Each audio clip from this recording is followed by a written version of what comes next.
Hi and welcome back. It's Lois here from Lois and Morgana Davidson Art, and today I'm going to be painting this impressionistic frozen lake scene.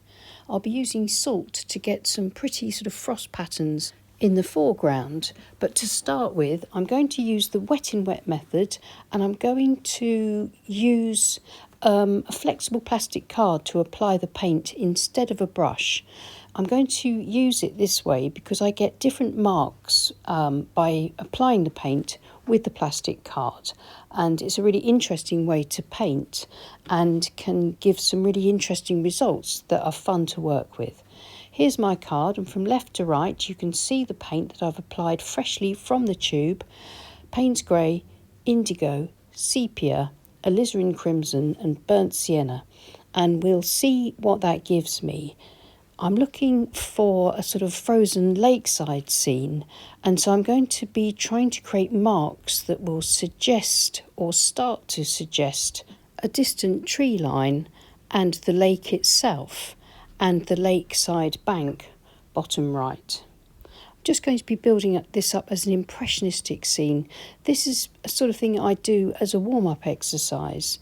It helps me to kind of improvise and learn to have a flexible approach when painting, so that I can react as things happen on the page with wet in wet. Wet in wet painting is quite an unpredictable medium, but it's so much fun. But the more you practice with wet in wet, the more flexible you can be at applying your skills and seeing what's happening on the page and working with watercolour instead of working against it. So I've wet the sky and some of the land, and now I'm pressing the paint from the edge of the card across the texture of the paper, and it's sort of painting these headlands for me. Or banks on the far side of the lake, and then I get the bank of the lake in, and then I can work on the painting, sort of bringing it together. I've time-lapsed the painting so that it's sped up for you, so it's not too sort of dull watching paint sort of move around and dry. So now that I've swiped the paint across the page and picked up that different texture and those different marks, I'm using my brushes to work into the painting, and I can tip and tilt the board any direction that I think looks appropriate in order to move the paint and the water around a little bit. As it's moving around, I continue to work on it to build up my banks, to build up more tone and texture eventually.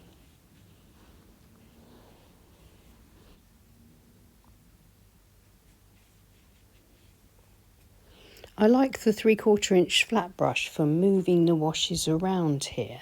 It's got a nice sort of flexible flat surface and helps me to create that sort of washy look for the bank, but I can also move to the tips if I want to create thinner lines and thinner marks. As I need more paint, I'm taking it from the card, using the little card as a mini palette, just introducing a little bit more paint here and there. My board's at an angle of about 20 degrees, so gravity is helping with the painting, and of course I can tip and tilt the board whenever I want and use gravity in that way too. Taking some indigo from the card and sweeping it in horizontal brush strokes with my 1.5 inch Modeler wash brush across the top creates a sky. And then just skimming the brush horizontally across the lake to create that frozen lake.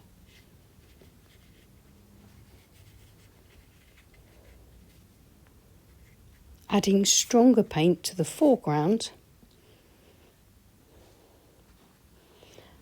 And once that stronger paint has dried a little bit more, then I can add a little bit of salt to it.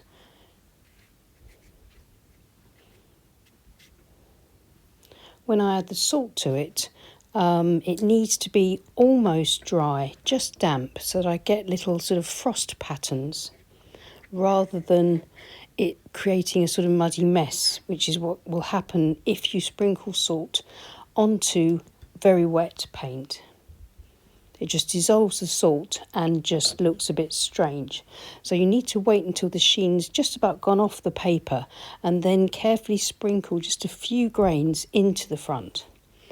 And because it's said that using salt isn't archival, then if you want your painting to sort of be archival and to last more than sort of 50 or 100 years, then you're probably better off not using salt. But if you're playing around, experimenting and having fun, and just sprinkling a little bit of salt so that it completely dissolves into the paint, then I'm sure everything will be fine.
Leaving it to dry now completely, and then as soon as it's just about dry, I can work into the painting, wet paint onto the dry painting.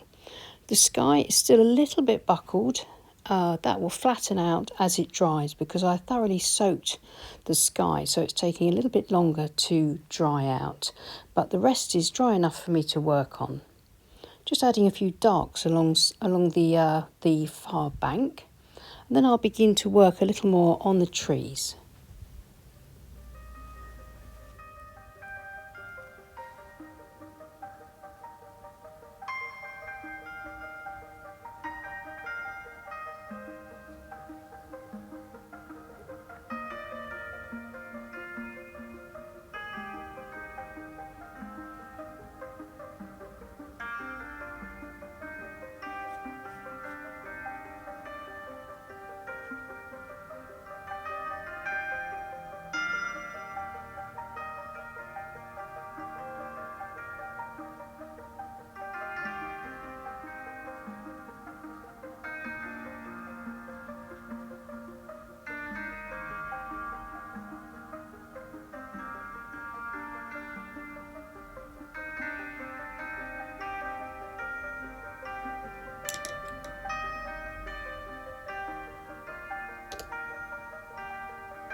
I've zoomed in so you can see where I've applied some dark paint around the trunks that I scraped through the paint earlier, and then re-scraped in those trunks, and then going in with a bit more dark. Just make sure it's really nice and dark.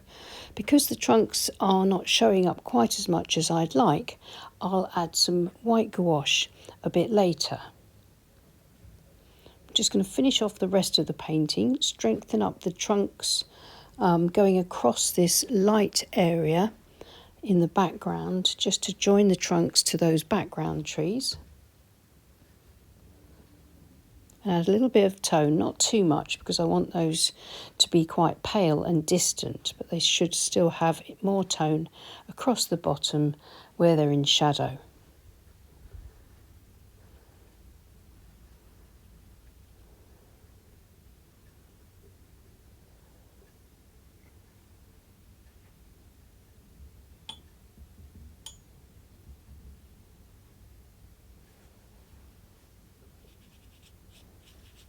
Just a few little finishing touches for now. Feathering some paint across, just enhancing the edge of the frozen lake a little bit more.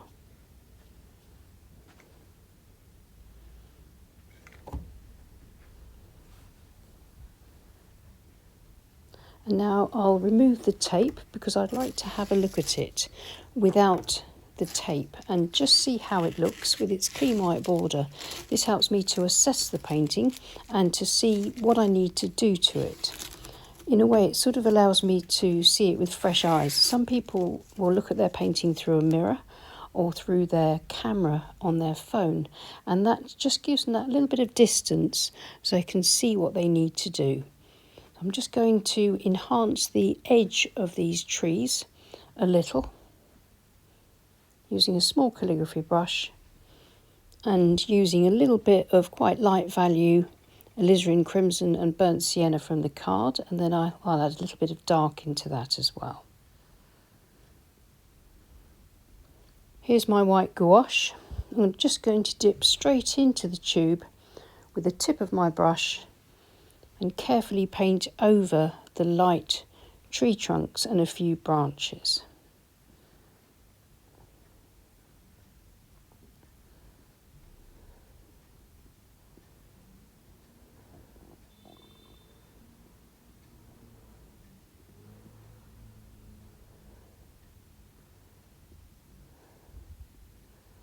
I've slowed the video down to real time for these last touches, just so you can see how effective the white gouache can be when it's used at full strength from the tube against really dark paint here.